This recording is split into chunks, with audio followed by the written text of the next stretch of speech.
I didn't ding. Hey, LinkedIn. Welcome to the latest episode of the Page Black Leadership Series. We're here every Thursday with solutions to challenges business leaders in the middle market face. Today, we're going to be talking about business strategy and planning. Before we get started, I want you to think of the worst run business you've ever encountered. Think about the time that you walked in the door. Maybe you were an employee. Maybe you're a customer or a supplier or a vendor. What was the experience like? Was it chaotic? Were people rude? Did they just miss deadlines? Which is just, things just didn't happen when you were told. I'm going to suggest to you that that is one of the outcomes of poor business planning. And today I have a panel of three experts who are going to help us work through some business planning questions and help you get ready for 2022. And our first question, I'll give you a hint, is what do people miss? So if you're concerned you don't have a thorough enough process, join us. But let me get through a little bit of introductions before we get started, and then we'll roll right in. First, I have Stuart Robertson. Stuart is a purpose-driven coach and believes in helping people achieve their dreams. He has a proven track record and leverages the world's best business systems, and systems are super important to him. And he guides his clients to scale 10x and beyond, which is a great number. His strong culture, solid strategy, and proven methods are his recipe for business success. And I will tell you what's not here is that I'm in a networking group with Stuart, and he is one of the best group facilitators. I say this as a person who facilitates one mean group. Stuart also facilitates one mean group, and I enjoy being in his groups. All right, my next expert today is Eric Fish. He is the director of geotechnology practice at InterAsia Group. Eric is within a group of mine, and he is one of my go-to people if I'm stuck on maybe a sales question or a business problem. He's one of the people I turn to for advice. He advises companies and executive teams on program development for government affairs and public policy. His work includes program design, alignment, opportunity and risk identification, strategic planning, key for today, policy forecasting and monitoring, and external messaging and prioritization. He's a California native, so if you're out in this Bay Area, Stuart and I are in Denver, and the other two guests are in California, so you have opportunities to meet people in person if you'd so like to do so. But again, Eric's a fantastic person, and I would suggest that you reach out and connect to him. I think we're putting out his LinkedIn profile in just a second. Finally, we have Andrew Green. He is the founding partner of Broad Reach Growth. He works with mid-market and post-Series A and B companies to create value-building growth strategies, actionable implementation plans, and he currently serves on the board of Stratagen and is a senior advisor at the Chasm Institute at Deep Look and Lifeboat Ventures. And he's also a personal connection, great person, so I'm looking forward to the conversation today. My name is Mike Black. I'm the CEO, managing partner of Page Black, and the least important person on this call. Let us move forward with our first question that I promised, and that is, what do business leaders, particularly in that middle market, 50 to 200 employees, maybe 500 employees, what are they missing when it comes to business planning? Let me bring in my panel. And Andrew, let's get you started. What do you think people miss? Well, thanks, Mike, and good morning, everybody. Good afternoon, depending on what time zone you're in. I think in my experience, and I'm really interested if Eric and Stuart have seen this as well, is that business leaders forget the F word, the other F word, focus.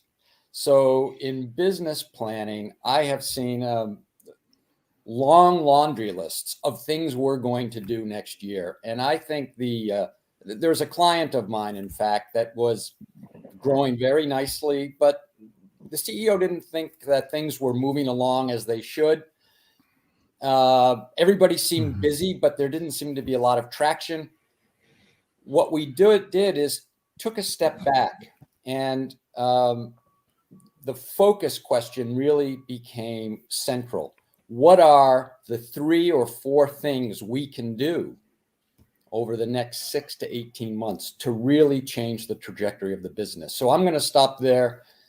What many leaders really miss is focus, as opposed to creating, these are all the things we want to do, the laundry list. That's the problem. So Andrew, what did that look like from the, I think if I'm the CEO and because I think that is we see that quite a lot too, is that we're trying this, we're trying that. What did that look like from his perspective? If I'm a CEO listening to this call, what are the things I should watch for? So I know, geez, maybe I need to look at the focus, the other F word. Well, I think it's just the things. So if there's a planning session, and this is the other thing that I would recommend, just taking a step back. Planning is not looking at what we did last year and just doing a budgeting exercise. It's taking that step back, and that's what I work with my clients on. It looks like, and the evidence really, Mike, is what are all the things that the team thinks we need to address in the coming year? How big is that list? And there's a 2x2 I use. It's a deceptively simple tool. Place all the things you think you need in a list, which has customer value impact on one axis and business value impact on the other. See where things fall out. And I really encourage, let's focus on the A items, the 3 or 4 big things that can really move the needle.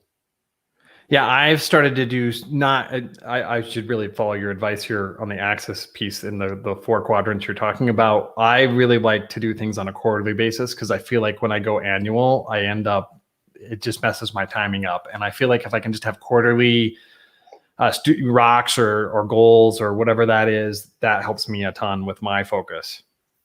Take 2 or 3 things, get them, tackle them, and then you can move on to the next. And that conversation about where does this particular issue fit in that matrix, that's a great conversation to have with the executive team.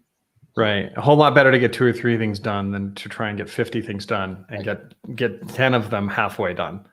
All right, Eric, I'm excited to have you here because you work with some of the world's largest companies, and I'm hopeful we can leverage some of that experience. What can middle market companies learn from that in regards to this question? Yeah, I mean, I really appreciated what Andrew, his comments, and actually I was thinking that one of mine ties into those. But the thing I want to start with is when done well and done, I don't even want to say correctly, right? But when done well, it's strategic planning is highly collaborative, and I think and is inclusive of people throughout the organization in different types of roles with different perspectives and a diverse set of perspectives. I think one of the things that we see far too often is that when strategic planning is sort of, and I think this is maybe a little bit more difficult to do sort of mid-market companies, that it feels like it should be an executive kind of top-down exercise that is sort of divorced from the operational part of the business or is not inclusive of the rest of the business. And the best ones that I've seen incorporate different perspectives, have a diverse team that works on the planning function, and then arrives at conclusions that they're all then, at the end of it, they're all bought into. Nice. I have this dream that to add, as we do market research as a company, and one of the dreams I haven't sold this yet, but my goal is, if you're on this call and you want help with this for business planning, give me a shout. But it's to sell a market research package to help with the situational awareness around what's going on, not just from the internal, what's our perspective, but what's our customer's perspective. So that's my little plug for us today, folks. Yeah, and then sorry, the note I wanted to pick up on from Andrew was that I also think for folks that don't do a lot of strategic planning, or they're maybe a little bit scared of it, I think sort of an incremental approach is really important. Choosing 2 or 3 things to focus on, you don't need to boil the ocean, right? But so I just want to expand on that point that Andrew made, because I think it's a really, really important one. That is fascinating, because if you think about, our target audience for this is really middle market companies, and yet you work with these huge companies who actually have the resources, maybe not to boil the ocean, but to certainly have a better shot than, more resources to tackle that, and yet you still have that same advice. Absolutely. For sure. All right, Stuart, this is like part of what you love to do. Yeah. What do you see? What do people miss in your world? Well, first of all, before they come to you. First of all, I want to say to Andrew, F yeah. Yeah, focus is important. Great comments, guys. And yeah, don't boil the ocean. I think that's critical. But I think when it comes to strategic planning, it's important that the executive team spends more time with customers and gathering customer data and customer feedback. Because at the end of the day, right, we need to know how customers are doing, and it's hard. And I think when companies grow, there's this sort of pullback, and sometimes the CEO or executive team is sort of relying on various channels. But one of the things I say to my CEOs is like, let's get out and see our customers. Let's be with them. Let's understand how they're experiencing us and get that information firsthand. And I think a lot of growing organizations move away from that type of activity. And I think it's really important because, at the end of the day, it's how our clients experience us. And, if it's 3 or 4 levels removed when you're doing strategic planning, it can be difficult. And I love that, yes, we need to collaborate and we need everybody kind of gathering customer and employee data, but to the degree that we're kind of out there throughout the year, and not just like 1 or 2 times, but like get the CEO or executive team out there. We're gathering that data on what's working, not working, and able to do more effective strategic planning. So Stuart, give me an example of, either A, when the company didn't do that, what went wrong, or when they did that, it went right. Give me a little bit more of what that looks like. Oh, geez. Lots of examples. I think there's so many that I can't even give you one particular one, but I've just noticed the CEOs in a lot of my strategic planning meetings are like grasping for, real data and, just this connection, and they're asking their people for that. And there's like this breakdown in communication or not being on the same page with what customers are experiencing. And so I think rather than just one story, what I can tell you is in my experience, I'm just pervasively seeing this disconnect between top level executives and customers. And so what I've done is started to advise my CEOs and executive teams to get out there more. And they get so much enjoyment out of like getting those stories, and so much power out of seeing the mistakes we've made. And for me as a coach, seeing them come back and be kind of lit up around, excited customers or opportunities has been a game changer for me as a coach. So you totally made me think of an example. I have a friend, they have a manufacturing company. They're doing about $1.5 million a year. They're wanting to grow and build out a lead system. They were really not ready to bring us in. And I'm like, look, you're not ready for us. That's fine. Go interview your best customers, buy them lunch, ask them a couple questions. He does that. And one of them was, hey, how can we improve the experience of working with us? And the customer was so happy, they canceled it. They were unhappy with another vendor. They canceled about $200,000 worth of business and then sent it his way. Wow. And so that was a really worthwhile $50 lunch that he bought. So there's a good example. I got lucky for you there, Stuart. I gave a good example on that. But it's exactly what you're talking about, where he now has this visceral, because I think we pick up, I always want people to do this. When we do market research, whoever's writing the report has to do at least one of the market research interviews, because there's so much nonverbal that's picked up on, and we miss things if we're just reading things that's text or recorded interviews. So love that point. Yeah, I mean, I do have a SaaS company that is in startup mode.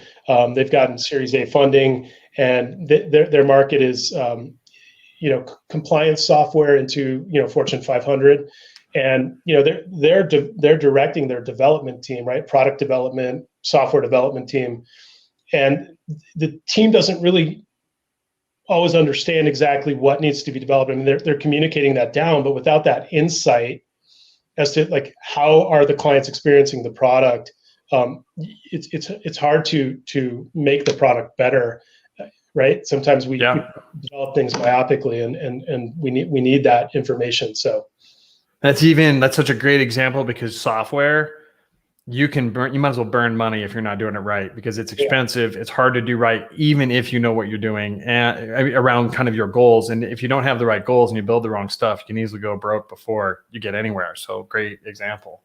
All right. So go right ahead. I was just going to pile on Stuart's comment. I think it's terrific advice for the leadership team to actually get out and see and talk to customers. And the overlay I might suggest is going armed with what type of customer is this? Because is this a customer segment that we're actually trying to grow? And are we making money there? Is this a customer segment where it's been our historical segment, but you know what, our margins aren't great there? And understanding the customer requirements, the customer needs with that overlay really shapes the conversation that an executive can have with those different customers in those segments. And it becomes very powerful, because when the customer talks, it's hard to say that doesn't apply, or that's not us. No, these are your customers. And I think that overlay really enriches the conversation. I'll just say, I think of strategy as kind of making sure you've leaned your ladder up against the right mountain and you're climbing the right mountain. And that's exactly what you just said, is that if you, God forbid, you pick up a non-profitable customer that's not very profitable, really low margins, you miss the ones that are, and you lose the ones that are high margins, and then it endangers the future of your company, which is the entire point we're kind of having this conversation today. All right. Any other answers on that question before I really move us forward?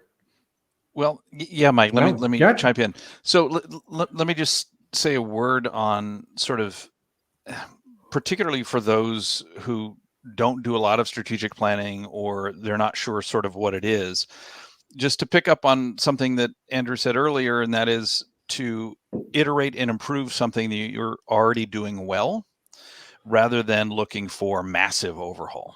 Mm-hmm. Because when strategic planning goes bad, it's usually when it's done in the dark with too few people, with not enough visibility or transparency, and it's looking to change something that either doesn't need to be changed or is too ambitious. So best practice would be to start smaller, really nail something that you can do well, right? And then enjoy that success, see that it works, and then you can do it again, rinse and repeat. Yeah, Eric, that's great stuff. I do an exercise called start, stop, and keep on with the leadership team. Like, what do we need to start doing that we're not doing? What do we need to stop that's not serving us? And what do we need to keep on doing? And I think it speaks to what you're saying is, hey, we can make some incremental changes and tweak some of the good things, and not try and make these huge wholesale changes. I have another story. So I have a friend, a good friend actually. He had a business. They were doing about $5 million in revenue. He was direct to B2C, so kind of selling directly to people. And he was on an advisory board that I was on, and he unilaterally decided to go to B2B model and start selling they did some educational services, sell it directly to larger institutions, landed a couple of initial deals, really shifted his company. And there was this moment 3 months earlier, he says, Mike, I'm either going to be a $10 million company, or I'm going to be or broke in 5 months. And you can guess that he was broke and now has a job. Just cringing thinking about that. Yeah. And it's rough, because he's like incredibly smart. And it really goes to actually your point, Eric, early on about getting the holistic view, not just your customers, but your team, and what is everybody seeing? Because I think a lot of people, me included, when you started talking about this, I'm like, hey, you should not burn this bridge before you fully land it. If you need to burn the bridge, wait until you have a customer base on the other side. Well, and my point about it being a collaborative process that can be led by the CEO or led by the executive team is that with those diverse set of internal voices, many of them probably would have raised their hand or said, dude, bad idea. Yeah. Right? Like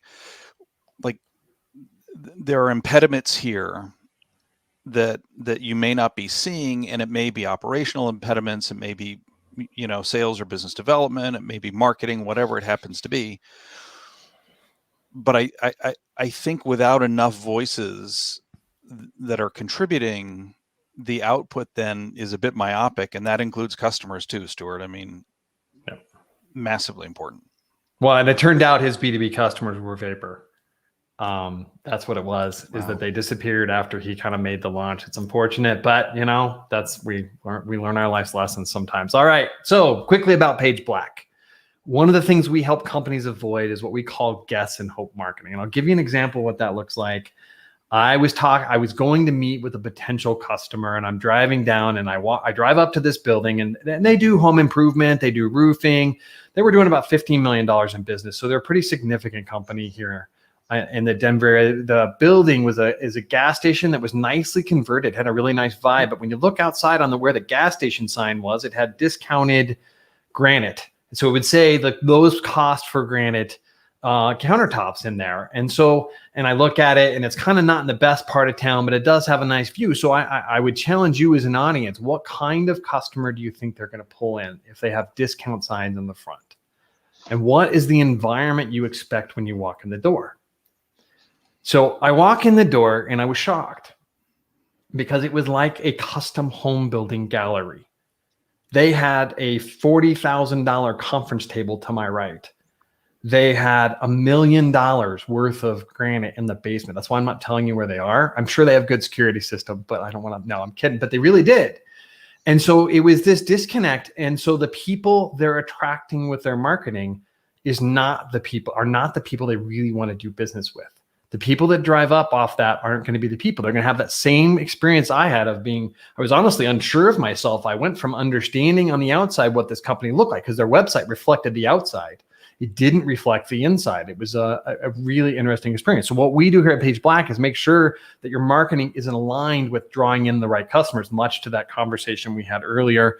The short example I'll give you is that we work with a commercial construction company. It's a woman-owned business. She brought us in to really work and elevate their brand. They started off looking like very similar. They're a substantial company. They're doing, I think, $5 million a year. They're working on 10. She was doing leading this company, and her website looked like she sold Harley Davidsons in her garage. And so clearly it didn't position her, especially in a male-dominated industry, didn't position her. We redid her brand. We redid her logo. She's actually in danger of losing one of her key people. We redid their logo, redid their website, and she caught one of her key people with a hairdryer and a decal, putting the logo on trucks after hours. And that person is, you never know what the future holds in this age of great resignation, but that person's still with her today. And she had a comment from a competitor, one of her top competitors, bigger company, said, we see her, one of the CEO of that company told her, we see you as the steward of the industry because she's built such a strong brand. She's being invited onto more boards, and we're actually starting a campaign to make her the employer of choice because that's such a challenge right now as we're working on that. So enough about that. Let's move into just quickly, what do you do if your sales and marketing are not on the same page and it's hurting your revenue? Sales is selling things marketing's marketing things you don't sell, or it's just this big confusing mess. We both talk about things differently. Tuesday, August 17th, 10 a.m. Mountain, 9 a.m. Pacific, and noon Eastern, we'll be doing a webinar, and we'll share that link with you in a minute. All right, let's move into our next question and get to the meat of this. We have 7 more minutes, and it is, what should people do? What are one or two action items maybe we haven't talked about that are for a business leader who wants to get ready for 2022? All right. Let's start off with you, Stuart. What's your answer to that question? Whoops. Well, Mike, you said 2, but I have 4. So I'm a rule breaker. And I won't go to 4 because I know we're just on time. But I think, for 2022, to really be effective in planning, and also to be thinking about the Great Resignation and kind of what's going on in the workforce, I think middle market companies really need to get laser focused on culture. And there's a lot of people like, well, what does that even mean? And I think you got to be thinking about a few things. One, what is your people strategy, right? There's all kinds of different strategy. There's like your overarching business strategy. There's financial strategy. There's people strategy. There's, risk strategy. But I think in terms of people, we got to differentiate our people strategy. How are we going to hire better? How are we going to onboard and train better, right? How are we going to do way better than the competitors, right? So I would have a look at your, hiring process and make sure that it's really getting great results. Your onboarding, like, is it differentiated and special, and like make people really feel like this is a special culture? Training, like, are you investing in your people? So that I think is really important. So focusing on culture, differentiate your people strategy. What is your winning game plan there? Like, how are you going to win in this tight labor market? The other thing is that we've got to operationalize our value system and our purpose.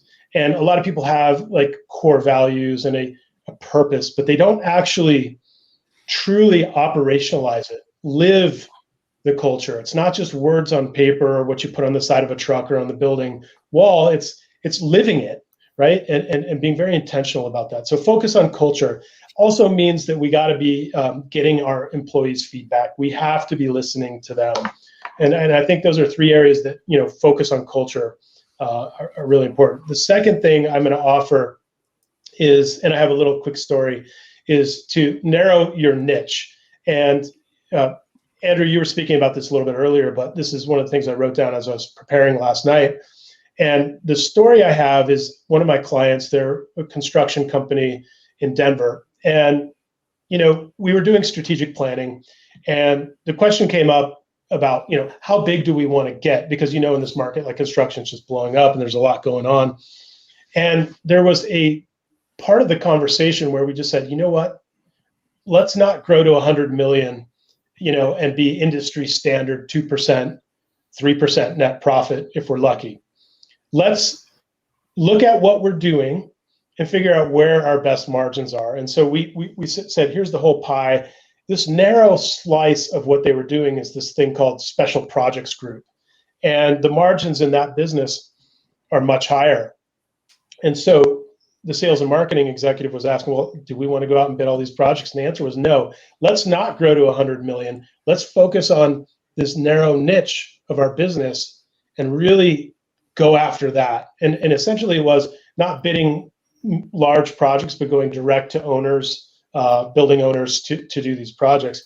And the net result is that we came through last year at 13% net profit, 4x industry average profitability through really focusing in on, a narrow niche. And it was a very, it was a hard conversation because, everybody's focused on the top line. So that was just, it made me feel really good as a coach, just kind of coming in at our strategic planning meeting and looking back at the prior year and saying, holy crap, we just quadrupled industry average profitability, 13% net on 55 million in sales. And it was like, that felt good.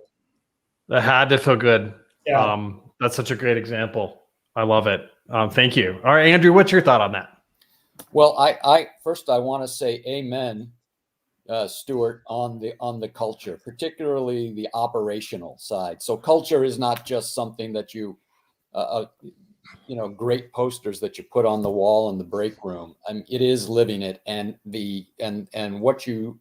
how you phrased it, Stuart, is exactly right. What are we doing operationally to hardwire the behaviors that we want in the business? And that's going to become super important in 2022, because we are facing a talent. I think most businesses are facing a real talent battle.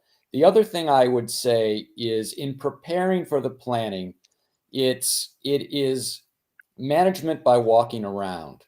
And my experience has been that most folks in middle market companies, the team, the staff, the employees, they know what's working and what's not working.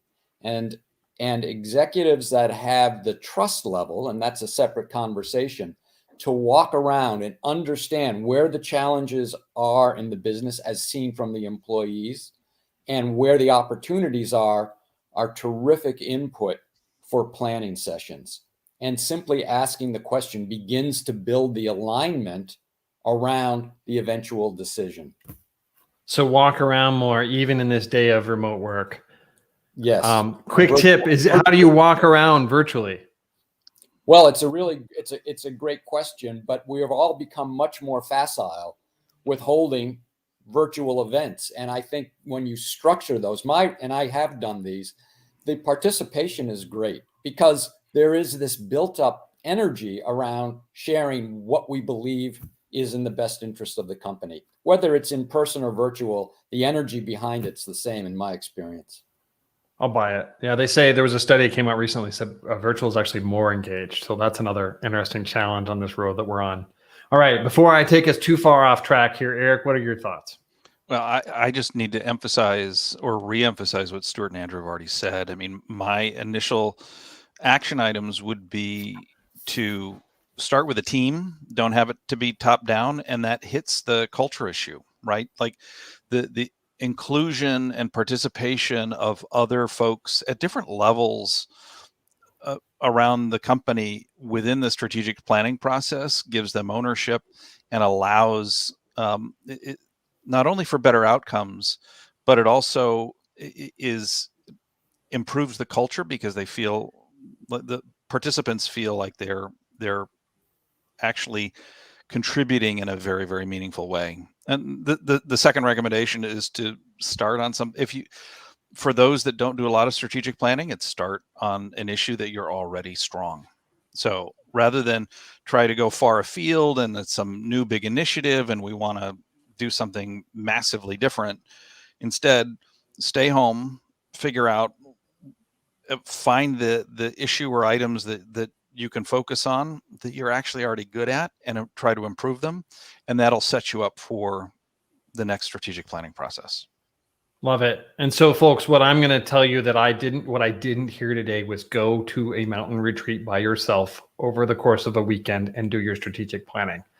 Lots of collaboration in this advice. So if you're a CEO who might do that, then don't do that. So my advice taken, I will change my process. All right, really quickly, let me move forward. Just talk about next week. We have another panel discussion. One of the other struggles I watch business leaders with that really do struggle with this, and they've hit a point where it really can be destructive in that middle market, is delegating. And delegating effectively is such a challenge. I've seen company, I actually think of a CEO, he runs a business, it's about 15 million. And he lives a terrible life because he can't delegate. And so I'm thinking of him. I'm going to invite him to this. I will not tell you who he is because he's a wonderful person. But next Thursday, and we'll be here for 30 minutes, is our new time. I went over by 2, but we're on our way. So thank you, everybody, and have a great day.